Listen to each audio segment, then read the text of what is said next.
ہمارے پڑوس میں ایک ملک ہے ایران.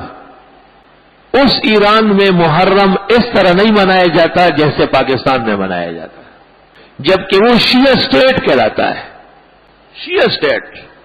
اس ملک میں سال کے 12 مہینے میں کسی ایک دن بھی مذہبی جلوس کی اجازت نہیں، بالکل اجازت نہیں.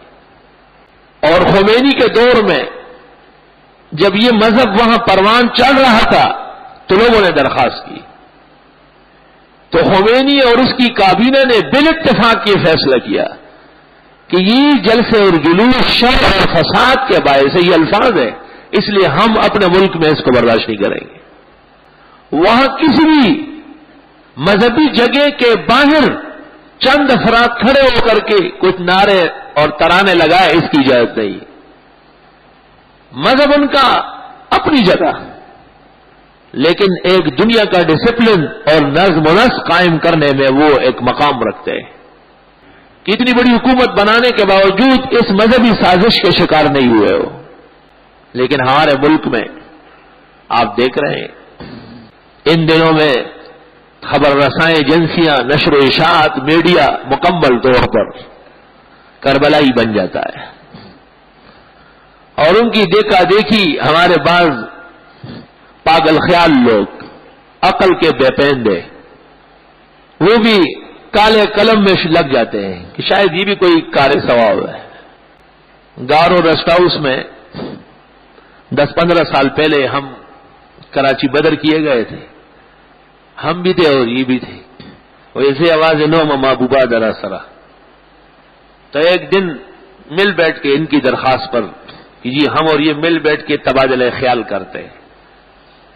تو یہ عجیب بات تھی کہ ان میں سے کسی کی داڑھی نہیں تھی، اگر تھی بھی تو بہت تھوڑی تھوڑی ادھر ایک چوری چکوری والی داڑھی جو ہوتی ہے. تو ایک دن میں نے ان سے پوچھا، میں نے کہا عجیب بات ہے کہ آپ ہمارے مقابلے کے سمجھے جاتے ہیں اور آپ کی داڑھی نہیں ہے. تو مجھے کہنے لگے کہ جی بس ہمارے ہاں اتنی داڑھی کافی ہے جو 40 قدم سے نظر آ جائے. تو اس زمانے میں خمینی کی تصویریں اخبارات میں شائع ہوتی تھی. تو میں نے کہا کہ خمینی کی اتنی بڑی داڑھی ہے، وہ داڑھی پوری تھی ان کے اہل سنت کی طرح، مکمل داڑھی. اور ایران کے علماء شیعہ کی بھی داڑیاں پوری ہوتی ہیں کیونکہ وہاں علم ہے، جہل نہیں ہے. میں نے کہا ان کی داڑھی تو پاکستان سے نظر آتی ہے اور آپ کہتے 40 قدم سے نظر آنا چاہیے.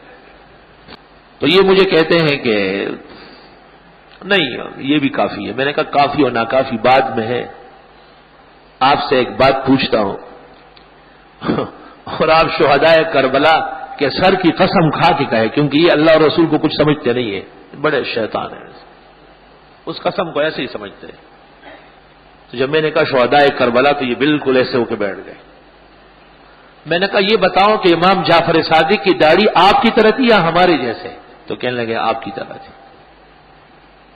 میں نے کہا زین العابدین اور باقر کی داڑھی آپ کی طرح تھی یا ہمارے ان علماء مولانا سندیار اور مولانا سلیم اللہ خان کی طرح؟ کہا نہیں آپ کے علماء کی طرح تھی. میں نے کہا حضرت حسین کی داڑھی اور حسن کی اور علی المرتضیٰ کی آپ کی طرح تھی یا ہماری طرح؟ تو کہنے لگا حضرت کیوں گناہگار کرواتے، یہ داڑھی تو کبھی ہوئی نہیں.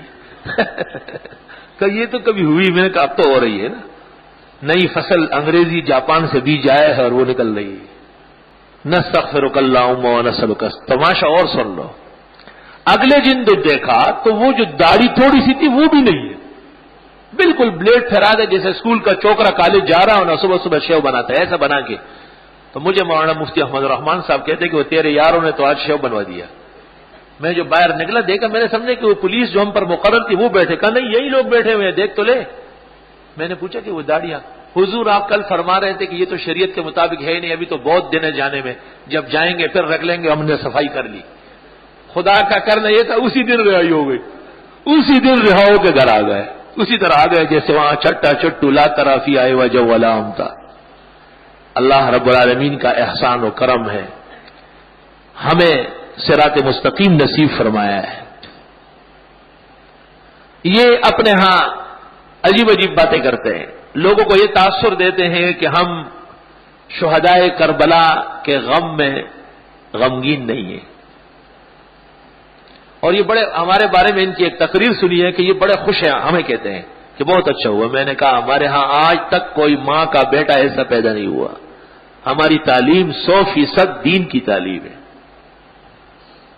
اس موضوع پر سب سے بڑا آدمی جنہوں نے ان کے تار تار کیے ہیں اور چھرا چلایا ہے ہر میدان میں، امام ابن تیمیہ نے منہاج السنۃ النبویہ فی رد الشیعۃ والقدریہ میں صاف لکھا والحق ان الحسین قتل مظلوما، حق یہ ہے کہ حضرت حسین ناحق مارے گئے اور وہ شہید ہے، ان کے رفقاء کے ساتھ زیادتی ہوئی ہے، یزید اور یزیدی حکومت نے ظلم کیا ہے، اور اہل سنت والجماعت خاطبتاً اولین اور آخرین حضرت حسین، حسن، علی، فاطمہ، ان کی آل و اولاد، خاندان نبوت کے جملہ افراد چشم و چراغاں، ان سب کو دیدہ دل اور قرۃ العیون اور قرۃ القلوب سمجھتے ہیں۔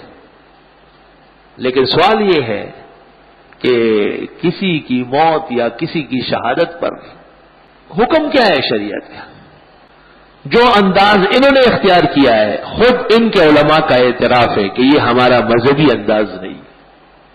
چند سال پہلے ان کے ایک بڑے عالم تھے کراچی میں، اور ان میں معتدل آدمی تھے، چونکہ عالم بہت بڑے تھے، سید رضی مجتہد کہلاتے تھے، میرے ساتھ بھی بات چیت رہی تھی۔ ایک اجلاس محرم کے سلسلے میں علماء کا بلوری ٹاؤن میں ہوا، تو حضرت الاستاذ مولانا مفتی احمد الرحمان نے ان سے کہا کہ رضی صاحب آپ تو مجتہد کہلاتے ہیں، عجیب مجتہد ہو، جلوس کہاں ہے مذہب میں؟ کہا حضور بالکل نہیں، بالکل نہیں ہے۔ تو کہا آپ کہیں نا، کہ مجھے بدماشوں سے پٹوانا چاہتے ہیں؟ اور صاف کہا کہ اس علم کے باوجود میں ان میں پسماندہ ہوں، کیونکہ میں علم کا احترام کرتا ہوں۔ اور کہا ہمارے ہاں جو مسائل پر چلتے ہیں ان کی کوئی حیثیت نہیں ہوتی، جو صرف جذبات اور نعرے لگاتے ہیں اور لوگوں کو انتہا پسندی سکھاتے ہیں وہی مذہبی لوگ سمجھے جاتے ہیں۔ 9 محرم کا روزہ بھی رکھنا مستحب ہے اور 10 کا بھی۔ بعض علماء کا خیال یہ ہے کہ اگر 9 کا نہ رکھے تو 10 کا بھی نہ رکھے، ایک نہیں، اور اگر 10 کا رکھ لیے تو چلو 11 کا رکھے، لیکن مفتابی قول ہمارا یہ ہے کہ نہیں، 9 اور 10 یا 10 اور 11 دونوں رکھ سکتے ہیں۔ یہ روزہ کربلا یا شہادت کربلا سے اس کا کوئی تعلق نہیں، یہ تو میں نے پہلے سنایا کہ اس دن اللہ تعالیٰ نے حضرت موسیٰ علیہ السلام اور ان کے متبعین کو فرعونیوں سے نجات دی تھی اور فرعونیوں کو بحیر احمر میں غرق کیا تھا، اس کے شکر میں یہ روزہ ہے۔ السلام علیکم جی دوستو، آپ نے دیکھا اور سنا شیخ مفتی ظہور خان رحمۃ اللہ علیہ کو کہ شیخ مفتی ظہور خان رحمۃ اللہ علیہ کیا بیان فرما رہے تھے۔